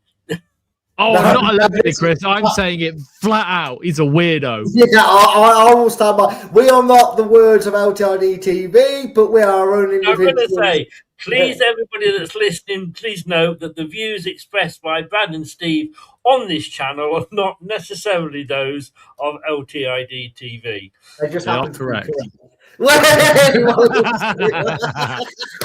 In your opinion, mate. In your opinion. Right. His first game in charge. And you've got a clear run at this one because I'm going to ask Alan to actually start giving a manager rating as well. Alan? But, oh, you meant ask him in future, not ask him right now. Okay, fine. Yeah. I'm going to wheel Alan out just to give him a rating and then chuck him back in the cupboard again. Yeah, Alan, they don't know you're here. Get back under the table now. No, it was a fair response many a times. A goal early on has seen us 3-0 down. Admittedly, they had the chances to do that to us, but we never gave up. We actually showed fight. It's really difficult to judge what he was able to do, and it wasn't a lot of time. So given that and the performance in the second half, I'm going to give him a 7. 7? Don't think we've got that since Sheffield Wednesday at home. I know. Steve? Yeah, I'd say 7 as well. I think first half, you could see that there were things that need to be changed. He changed them at half time, and we came out better for it. So, yeah, 7. Positive. 7. Indeed. Okay. Now, I feel I may have gone early with this one, if I'm honest with you. And this was based purely on, well, no. Not yet. I'll come to that in a second. Sorry, I'm in a different order here. So, man of the match and team rating. Give me them both together. This is because it is different. Give us them both together. So, Brad, Your team rating. I think the team rating I've got to give the same as the manager because they reflect his impact. I'm going to give him a 7. Do you want man of the match now, or are you asking Steve's? No, rating? give me your man of the match now, mate. I'm going to give it to Divine. He topped my ratings. It made sense. I did toy with the idea of Winks, but I thought Divine had just a bit more of an impact over him. He did bring divine intervention, didn't he? Mikasa for me as well. I think he was outstanding in that second half. And your team performance? 7. So I couldn't have written this. Go on. Fucking hell. Don't copy my homework exactly, lads. That's what Alan was saying to us. Mikasa was his man of the match, and 7 was the team rating that he gave as well. May I just say, Chris, kudos to you. That is brilliant artwork. I like that new style to bring up the player man of the match. I think you've done really well with that. Thank you very much. I did have a little bit of help, so as you said, you had a little bit of help until you didn't just have a little bit of a play, because that would have sounded nice. My little girlfriend. Now, this is the bit that I think I may have come too soon with, may have gone early with this, when I needed to maybe having listened to you two. And he got this because it looked to me, and I didn't watch last day all the match, I didn't see any of it, from just the highlights, it was kind of his fault for their second goal. Now, we do not have a donkey of the week anymore because we've become a little more sophisticated than that. And for those of you that saw a show about a month, 6 weeks ago, you'll know the famous ham sandwich. So we now have an LTID ham sandwich of the match. Now, am I Steve's face? Did you not see that show, Steve? I think. I mean, I've seen the ham sandwich before, but I've not seen Luke Thomas being birthed by it. No, last week it was there's different ways to call him a fanny, isn't there? Really, dressing him. And I'll see you next Tuesday, which is tomorrow. Was he, gentlemen? Was he the ham sandwich of the match? No, it was Christensen. No, it was Daka. I mean, in fairness to Christensen, he wasn't on long, was he? Yeah, but he was at fault for the first goal, not defending properly. And if you're going to give it to Luke Thomas, you can't really say he had a worse performance than Christensen. I think Christensen was worse. No. Like I say, I will take that on board because that was purely done on comments that I've seen online. Yeah, unfortunately with Luke Thomas is that he's going to get hate from lots of people just because he's Luke Thomas. I think it's just how it is. Interesting. This is something else we haven't done. I'm just going to throw this one in, then we're going to call it a night. We're away at Middlesbrough tomorrow. Give us your score predictions. I'm going to go with what I've gone in the Super 6. And I want to say, for those that are watching that maybe are involved in the Super 6, thank you to Jack who helped me and Chris out with the Super 6 because he has put them in. I'm going to go Middlesbrough 1 because we're not keeping a clean sheet. Leicester 2. I think we do a reverse. We do a similar to this, but we actually hold on. Right. Steve? Well, my heart says 1-1. My head says 1-0 loss. We're going to go with the 1-0 then. No, go for the 1-1. Go for the 1-1. No. You got to go for one or the other. What are you going? Yeah, exactly. I'll go for the 1-1. I'm going with my heart. You're going with your heart because that's what they deserve. Which is a lovely thing to do. A lovely thing to do.